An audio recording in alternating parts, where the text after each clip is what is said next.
ಬನ್ನಿ. ಇದು ರುಚಿ ತುಂಬಾ ಚೆನ್ನಾಗಿರುತ್ತೆ. ಮಾಮೂಲಿ ಚಿತ್ರಾನ್ನ ಎಲ್ಲ ತಿಂದಿರ್ತೀರಲ್ಲ ಆ ತರ ಇರಲ್ಲ, ಇದು ಒಂಥರ ಡಿಫ್ರೆಂಟ್ ಆಗಿರುತ್ತೆ. ಮನೇಲಿ ಮಾಡಿ ಹೇಗ್ ಮಾಡೋದು ಅಂತ ಹೇಳ್ಕೊಡ್ತೀನಿ. ಹಾಯ್ ಫ್ರೆಂಡ್ಸ್, ನಾನು ನಿಮ್ಮ ಚೈತ್ರ ಕಿಚನ್. ನೀವು ನೋಡ್ತಿದ್ದೀರಾ ಚೈತ್ರ ಕಿಚನ್ ಯೂಟ್ಯೂಬ್ ಚಾನಲ್. ನಾನಿವತ್ತು ಮಸಾಲೆ ನಿಂಬು ಚಿತ್ರಾನ್ನ ಮಾಡೋದು ಹೇಗೆ ಅಂತ ಹೇಳ್ಕೊಡ್ತೀನಿ.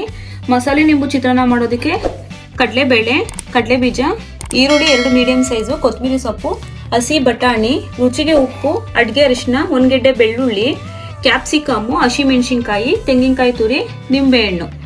ಇವಾಗ ಹೇಗ್ ಮಾಡೋದು ಅಂತ ನೋಡೋಣ ಬನ್ನಿ. ಇದು ರುಚಿ ತುಂಬಾ ಚೆನ್ನಾಗಿರುತ್ತೆ. ಮಾಮೂಲಿ ಚಿತ್ರಾನ್ನ ಎಲ್ಲ ತಿಂದಿರ್ತೀರಲ್ಲ ಆ ತರ ಇರಲ್ಲ, ಇದು ಒಂಥರ ಡಿಫ್ರೆಂಟ್ ಆಗಿರುತ್ತೆ.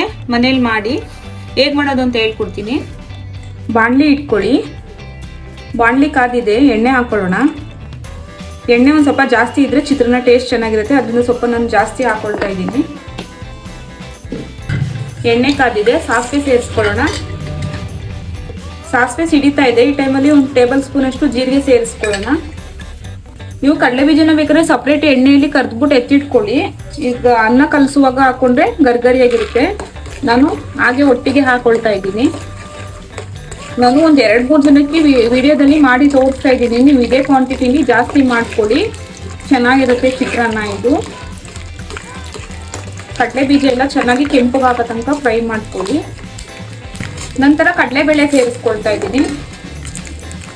ಈ ಮಸಾಲ ಚಿತ್ರಾನ್ನಕ್ಕೆ ಈರುಳ್ಳಿ ಜಾಸ್ತಿ ಇದ್ರೆ ಟೇಸ್ಟ್ ಚೆನ್ನಾಗಿರುತ್ತೆ, ಅದರಿಂದ ನಾನು 2 ಈರುಳ್ಳಿನ ಸೇರಿಸ್ಕೊಳ್ತಾ ಇದ್ದೀನಿ.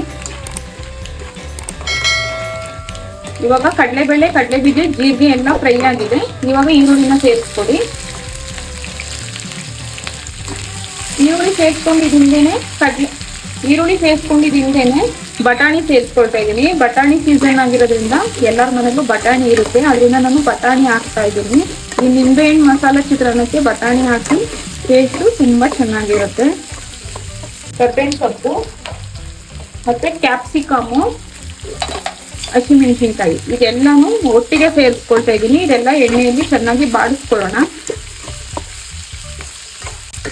ಬೆಳ್ಳುಳ್ಳಿ ಹಾಕೋದ್ರಿಂದನೂ ಟೇಸ್ಟ್ ಚೆನ್ನಾಗಿರುತ್ತೆ. ಬೆಳ್ಳುಳ್ಳಿನ ಮಿಕ್ಸ್ ಮಾಡದೆ ಹಾಕಿ ಚೆನ್ನಾಗಿರುತ್ತೆ. ಗೆಜ್ಜಿ ಬೇಕಾದರೂ ಹಾಕಿ, ಇಲ್ಲ ನೀಟಾಗಿ ಸಿಪ್ಪೆ ತೆಗೆದುಬಿಟ್ಟು ಹಾಕಿದ್ರೆ ಚೆನ್ನಾಗಿರುತ್ತೆ. ಈರುಳ್ಳಿ ಎಲ್ಲ ಬೇಗ ಫ್ರೈ ಆಗಲಿ ಅಂತ ನಾನು ಇವಾಗಲೇ ರುಚಿಗೆ ಎಷ್ಟು ಬೇಕು ನೋಡಿಕೊಂಡು ಉಪ್ಪನ್ನ ಸೇರಿಸ್ಕೊಳ್ತಾ ಇದ್ದೀನಿ. ನೋಡಿ, ಒಂದು 10 ನಿಮಿಷದಲ್ಲೆಲ್ಲ ರೆಡಿ ಆಗ್ಬಿಡುತ್ತೆ. ರೈಸ್ ಮಾಡ್ಕೊಂಡ್ಬಿಟ್ಟಿದ್ರೆ 10 ನಿಮಿಷದಲ್ಲೆಲ್ಲ ರೆಡಿ ಆಗ್ಬಿಡುತ್ತೆ. ನೀವು ರೈಸ್ ಐಟಮ್ ಮಾಡುವಾಗಾದ್ರೆ ನೀವು ರೈಸ್ ಮಾಡುವಾಗಲೇ ಸ್ವಲ್ಪ ಉಪ್ಪನ್ನ ಸೇರಿಸ್ಕೊಂಡು ರೈಸ್ ಮಾಡ್ಕೊಳ್ಳಿ. ಅವಾಗ ಮಸಾಲೆ ಎಲ್ಲ ಚೆನ್ನಾಗಿರುತ್ತೆ, ಉಪ್ಪು ಖಾರ ಎಲ್ಲ ಅನ್ನಕ್ಕೆ ಚೆನ್ನಾಗಿ ಇಟ್ಕೊಳ್ಳುತ್ತೆ. ಇದಕ್ಕೆ ನೀವು ಬೇಕಾದ್ರೆ ಕ್ಯಾರೆಟ್ ತುರಿನೂ ಬೇಕಾದ್ರೆ ಸೇರಿಸ್ಕೊಳ್ಳಿ. ನಾನು ಬರೀ ಕ್ಯಾಪ್ಸಿಕಮ್ ಅಷ್ಟೇ ಸೇರಿಸ್ಕೊಳ್ತಾ ಇದ್ದೀನಿ. ಸ್ವಲ್ಪ ಅಡ್ಗೆ ಅರಿಶಿನ ಸೇರಿಸ್ಕೊಳ್ಳಿ. ಇವಾಗ ಎಲ್ಲಾನು ಚೆನ್ನಾಗಿ ಮಿಕ್ಸ್ ಮಾಡಿ 1-2 ನಿಮಿಷ ಇದು ಎಣ್ಣೆಯಲ್ಲಿ ಬಾಡಿಸ್ಕೊಂಡಾದ್ಮೇಲೆ ಗ್ಯಾಸ್ ಸ್ಟವ್ನ ಆಫ್ ಮಾಡ್ಕೊಳ್ಳೋಣ. ನೋಡಿ, ಎಲ್ಲವೂ ಚೆನ್ನಾಗಿ ಫ್ರೈ ಆಗಿದೆ. ಇವಾಗ ತೆಂಗಿನಕಾಯಿ ತುರಿ ಸೇರಿಸಿದಾಗಿದೆ. ಇವಾಗ ಗ್ಯಾಸ್ ಸ್ಟವ್ನ ಆಫ್ ಮಾಡ್ಕೊಂಡಿದ್ದೀನಿ.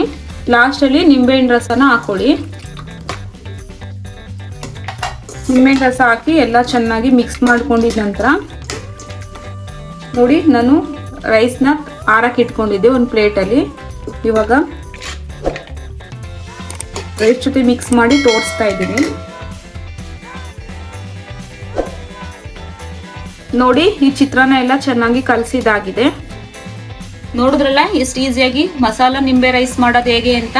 ಈ ವಿಡಿಯೋನ ಎಲ್ಲೂ ಸ್ಕಿಪ್ ಮಾಡ್ದಂಗೆ ಕೊನೆ ತನಕ ನೋಡಿ. ವಿಡಿಯೋ ಇಷ್ಟ ಆದರೆ ಲೈಕ್ ಮಾಡಿ, ಶೇರ್ ಮಾಡಿ, ಸಬ್ಸ್ಕ್ರೈಬ್ ಮಾಡ್ಕೊಳ್ಳಿ. ಮತ್ತೆ ಸಿಗ್ತೀನಿ ಇನ್ನೊಂದು ರೆಸಿಪಿಯೊಂದಿಗೆ. ನಾನು ನಿಮ್ಮ ಚೈತ್ರ ಕಿಚನ್.